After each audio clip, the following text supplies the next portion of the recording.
Hello everyone, Chandler here. Today's video is going to be different than usual. Not to make it sound too fancy, but usually when I make a video I try to make it an experience or something you can enjoy watching that is whole and complete.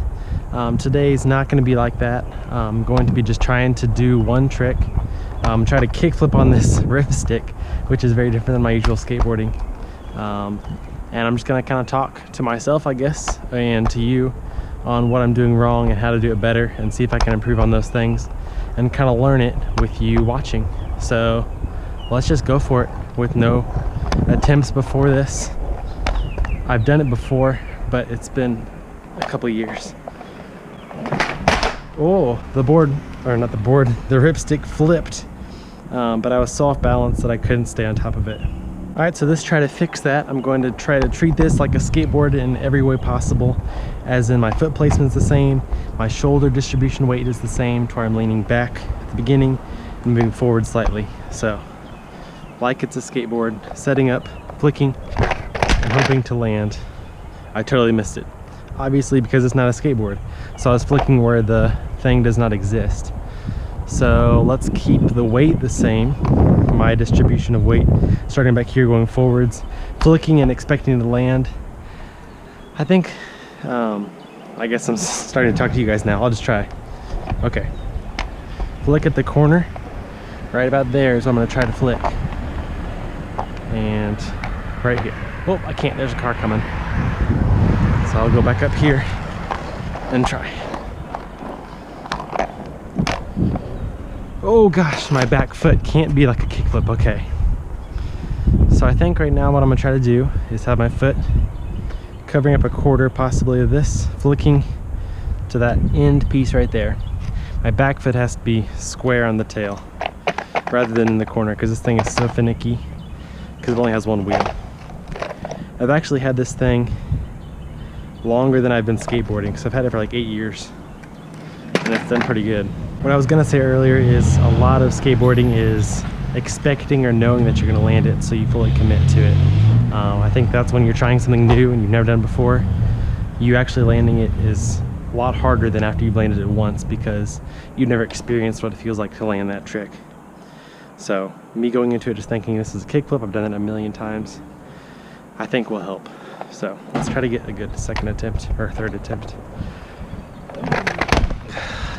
Let's try to make my flick more pronounced, because it's not flipping. Okay.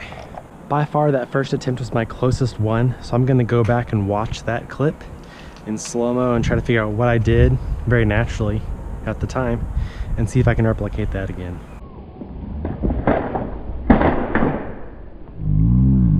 Okay, so what I did differently than my other attempts is my front foot was way up here, so I was flicking across the majority of the front half of the Ripstick, and my arms were crossing down. They might have done that for all the attempts, so I only watched the first one. That's what I noticed, is my arms going down so they can swing up and get my momentum going forwards. My front foot placement was very different. That probably helped with the flick, and then jumping like I usually do. Okay, that felt, even though I didn't flip it all the way, I felt way more in control. The next part of this video is something that you don't see very much in other videos teaching you how to do stuff. I'm not going to change anything that I'm doing for the next 10 tries. I feel like a lot of videos are telling you what you're doing wrong and right, how to fix it, and if that doesn't work, how to do this, and how to change everything every single time. And that's like making a scientific test, only having one attempt at it. Your results aren't going to be very accurate over the course of a bunch of different tests. They might be very varying. So me just trying one time and then putting my foot here and flicking and not getting it, thinking, okay, well that's not going to work, and never doing that again, that's really bad as far as trying to find out what's going to work consistently every time. So I'm going to put my feet how I think is the best and try 10 times. After that, I will think about how each one has gone, what has changed, what hasn't changed, what could have caused those changes, and see what I should change after that. A lot of change, obviously. So attempt 1. Attempt 2. Attempt 3. Oh gosh. Attempt 4. Attempt 5. Oh my gosh. I didn't expect that. Attempt 6. Attempt 7. Attempt 8. Attempt 9. Attempt 10. So with those 10 attempts, a couple of them I went way forwards and the board stayed back. I think I can't lean my weight forwards like I do with a kickflip because I think this tail is so steep, it's got to be up so much higher before I get a good pop. I never get a full pop like I'm expecting. Because the tail's curved up like this so much, I'm only popping like here instead of the very tip, like you almost do a skateboard. Or at least that's how it feels. So maybe lean backwards more. I think back foot placement has to be kind of in the middle of your foot rather than using your toes because it gets too inconsistent. So I'll change that. My front foot, I think it's good. I think I'm going too much forwards and I'm hitting this slick spot, which does nothing. So I needed to flick almost behind me. So as I'm going here, just go almost that direction. The other alternative would be to add grip tape to this, which wouldn't be a bad idea overall, to make it to where I could get a better flick. But I want to be able to do this without modifying this at all. So no cuts. I'm just going to try to do everything I just told myself to do. Back foot flat, weight back here most of the time, flicking almost directly behind me. I'm going to turn around though because I don't want to hit a car. So here we go. Let's try all those things.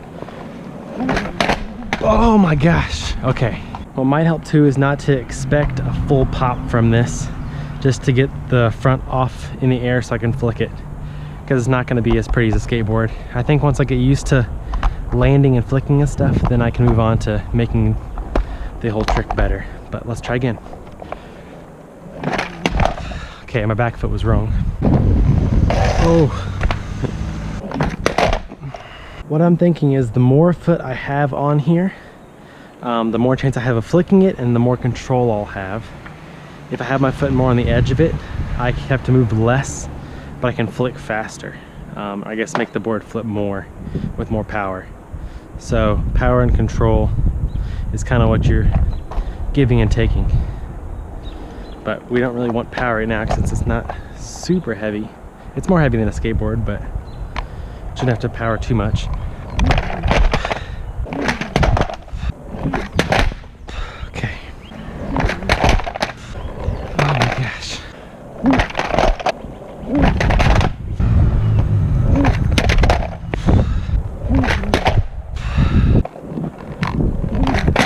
Okay. I'm learning now that it's more beneficial to have the back foot balanced on the back of it rather than being in a place of good pop. So just being able to kind of get off the ground is all that's important. Getting this where it's stable. Look how that is. Terrible for a kickflip. My toes are hanging off.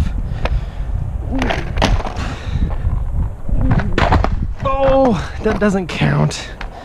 I touched the ground, or the side of it did.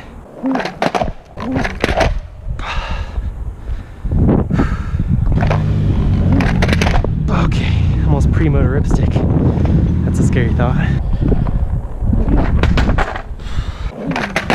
Oh, that one was good. I think going a little bit faster makes me want to commit more, because I can't just bail as easily. I gotta think about landing safely more, so a little faster. Okay, that one was good. I was right on top of it. That's what I want. Oh, that one was the best so far. I don't know if that one counts though.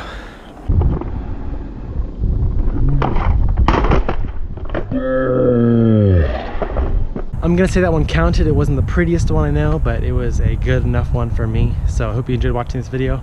However this turns out, I'll see you in the next one. Thank you for watching, and God bless.